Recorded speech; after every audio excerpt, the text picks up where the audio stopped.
Mas mararamdaman pa ang domino effect ng krisis sa Middle East dahil kinikwenta na raw kasi ang nakaambang dagdag pasahe. Yan ang agenda report ni Ian Maghanoy, live nag-uulat mula sa EDSA Orense. Ian. Marina, tama ka dyan, ano? Mula sa pag-iinspeksyon sa Metro Manila Skyway Project number 3 sa Pandacan sa Maynila kaninang umaga, ay agad na dumiretso si Transportation Secretary Giovanni Lopez sa Palasyo ng Malacanang upang sagutin ang ilang mga katanungan hinggil sa nakaambang taas singil sa pamasahe. Matapos ang dagdag singil sa gasolina at kuryente, fare hike naman ang kasunod. Yan ang kinumpirma ni Transportation Secretary Giovanni Lopez. Anya, may rekomendasyon na ang LTFRB para sa taas pasahe. Pero kailangan muna raw itong i-recompute.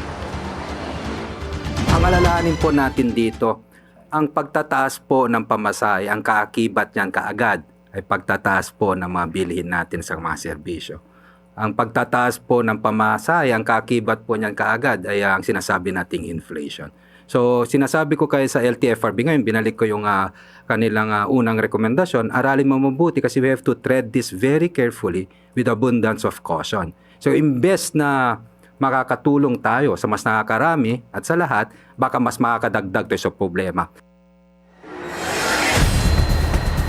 Bukod sa mga PUV o Public Utility Vehicles, posibleng maapektuhan din ng oil price hikes ang mga airline. Kaya naman nakikipag-ugnayan na raw ang Department of Transportation sa Civil Aviation Authority of the Philippines o CAAP, lalo na't inaasahang dadagsa ang mga pasahero sa mga paliparan para magbakasyon o umuwi sa kanilang mga probinsya sa darating na Holy Week.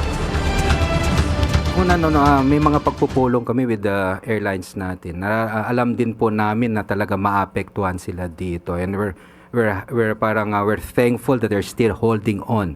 Ganun pa man sa mga ibang, we have to do some mitigating measures also.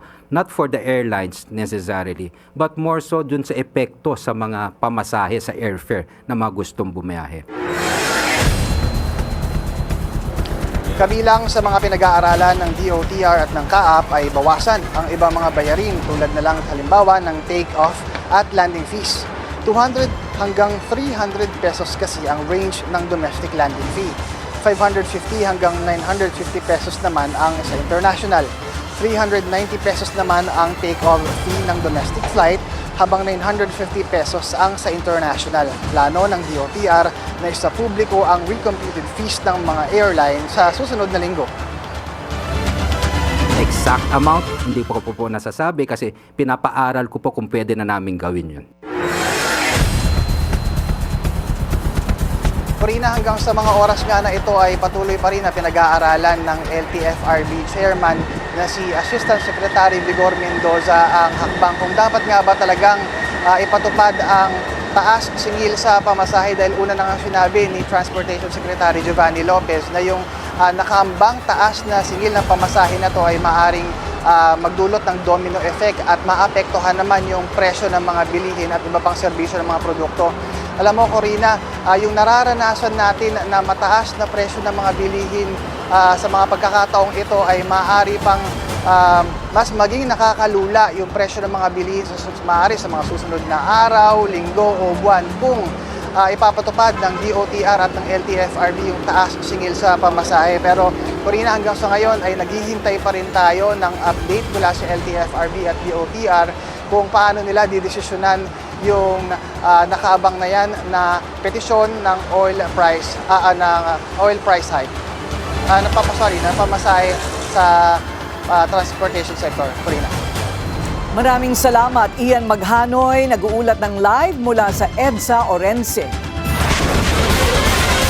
Magsisimula na sa susunod na linggo ang pamamahagi ng 5,000 peso fuel subsidy para sa mga PUV drivers sa Metro Manila.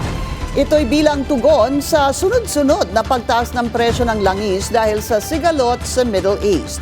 Pangungunahan ng DSWD ang distribusyon ng ayuda sa ilalim ng AIX program.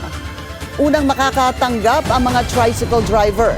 Susunod ang jeepney, taxi, UV Express at TNVS drivers. Ayon kay Executive Secretary Ralph Recto, nakipag-ugnayan na rin sila sa mga mayor sa Metro Manila para mapabilis ang pagtukoy ng beneficiaries. Sinabi naman ni DSWD Secretary Rex Gatchalian na may nakaabang na 30 billion pesos para sa ayuda para magpatuloy ang pagtaas or kung magpatuloy ang pagtaas ng global oil prices. Manatiling nakatutok sa Bilyonaryo News Channel. Sumubaybay sa aming social media accounts at mag-subscribe sa aming YouTube channel para sa mga bago at eksklusibong balita.